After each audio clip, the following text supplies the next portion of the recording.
परशुराम का जन्म हुआ और उग्रसेन का जन्म हुआ। राजा उग्रसेन का बड़ा पुत्र था कंस। कंस की चचेरी बहन थी कौन? देवकी माता। वो कंस की चचेरी बहन थी, लेकिन कंस अपनी बहन से ज़्यादा प्रेम अपनी चचेरी बहन देवकी से करता था।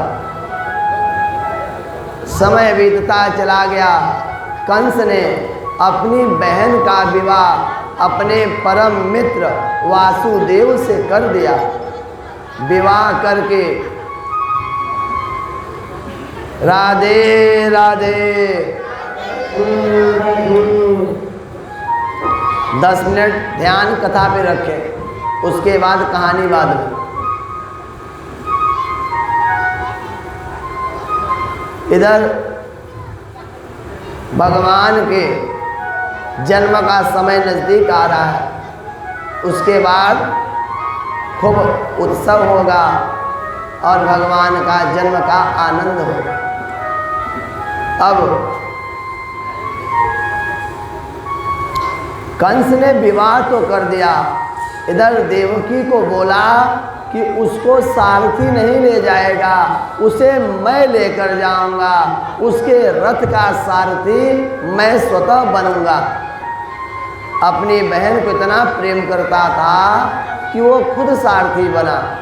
लेकर जब आधे मार्ग से निकला तभी आकाशवाणी हुई, ओ मूर्ख कंस, जिस देवकी को इतने लाड प्यार से तू लेके जा रहा है, इसी की 8वीं संतान तेरा वध करेगा।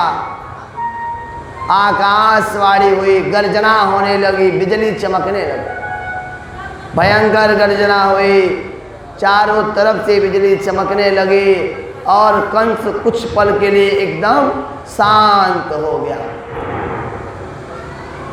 शांत होकर एकदम से चुप बैठ गया। ये मैंने क्या किया? अपना तलवार निकाला और देवकी का गर्दन जैसे ही काटने जा रहा था, वासुदेव ने चरण पकड़ लिया। मित्र, ये मत करो, मैं अपनी सारी संतानों को लाकर तुम्हारे पास दे दूंगा, तुम उसे जो मन है वो करना। देवकी को बंदी बना लिया जाता है। वासुदेव देवकी को कारागार में रख दिया जाता है। कुछ समय के बाद पहली संतान गर्भ में आई। संतान ने जन्म लिया और उसे ले जाके वासुदेव ने कंस को दे दिया। लो, ये पहला संतान है। क्योंकि कंस देवकी को बहुत मानता था, तो बोला ये पहला बच्चा मेरा क्या बिगाड़ा है। उसके अंदर ममता आ गया। बोला नहीं, इसे ले जाओ, 8वीं संतान लाना, उसे मारूंगा। इधर देवताओं में खलबली मच गई। अगर ये पाप नहीं करेगा तो भगवान का अवतार नहीं होगा, अवतार नहीं होगा तो इसका विनाश नहीं होगा।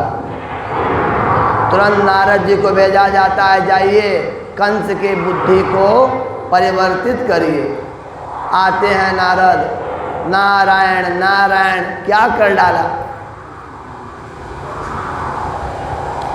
कंस ने कहा कि उसकी 8वीं संतान मुझे मारेगी, 8वीं संतान मार दूंगा, 7 संतान मेरा क्या बिगाड़ा है? नारद जी ने एक कमल का पुष्प दिया। बोला इसके आखिरी पत्ते को निकाल दो। उसने कहा समझ में नहीं आया। बोला ये कितनी उंगली है? बोला 5। बोला किधर से 5वीं संख्या? बोला 1 2 3 4 5। नारद ने कहा नहीं नहीं, 1 2 3 4 5। 8वीं संतान कौन होगी ये कैसे पता? पहली को 8वां मान लिया जाएगा कि 8वां को पहला मान लिया जाए? नारायण बड़े छलिया हैं, वो कुछ भी कर सकते हैं। कंस को समझ में आ गया ये तो गलती हो गया। ले आया, उस संतान को उठा करके पटक दिया, उसका सर फट गया, खून दीवालों पर हो गई, बड़ी निर्मम हत्या किया। ऐसे करके भगवान के 6 भाइयों को ऐसे मार डाला।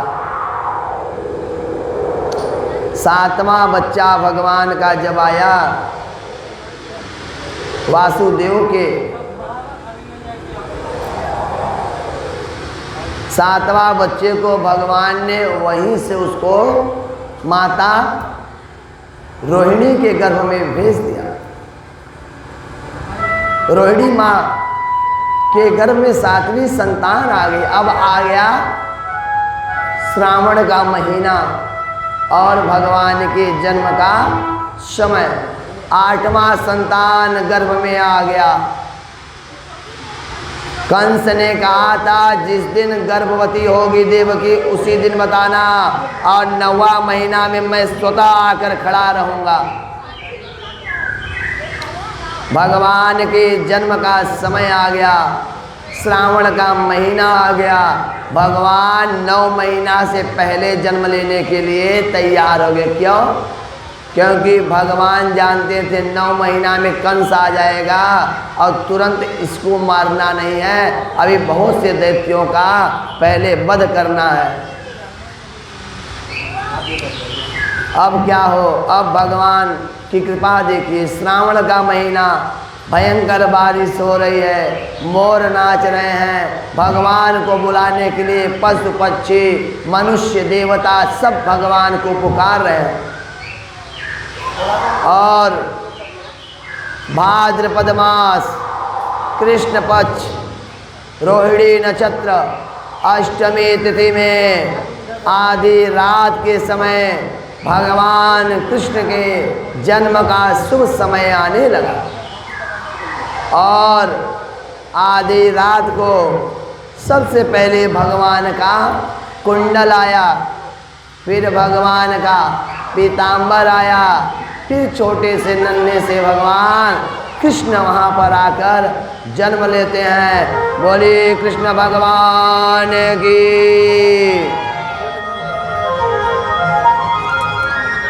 पानी बोतल मंगाओ थे। भगवान जन्म ले रहे हैं और जन्म लेने से पहले माता की हथकड़ियाँ खोल गई, बाबा की हथकड़ी खुल गई, कारागार के दरवाजे खुल गए हैं। भगवान के जन्म से पहले सारे बंधन मुक्त कर दिया भगवान ने। भगवान ने वासुदेव से कहा कि विलंब ना करो, समय कम है, ये सब सो रहे हैं, मुझे उठाओ और यहाँ से लेकर के चल दो, मथुरा से लेकर जाओ, गोकुल में नंद बाबा के यहाँ ले जाओ, वहाँ पर एक कन्या जन्म ली है, उसके यहाँ मुझे सुलाकर कन्या को ले आओ। नंद बाबा उन्हें नंद बाबा के घर जाने के लिए भगवान को वासुदेव ने टोकरी में ले लिया। एक और लड्डू गोपाल टोकरी बस दे लेके जाए, शांति बनाए रही, भगवान का जन्म हो जाए। टोकरी लेके जाना भगवान ना हो।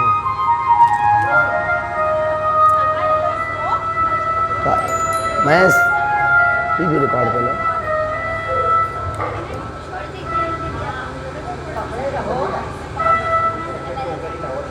अरे यार कराओ बोलकर।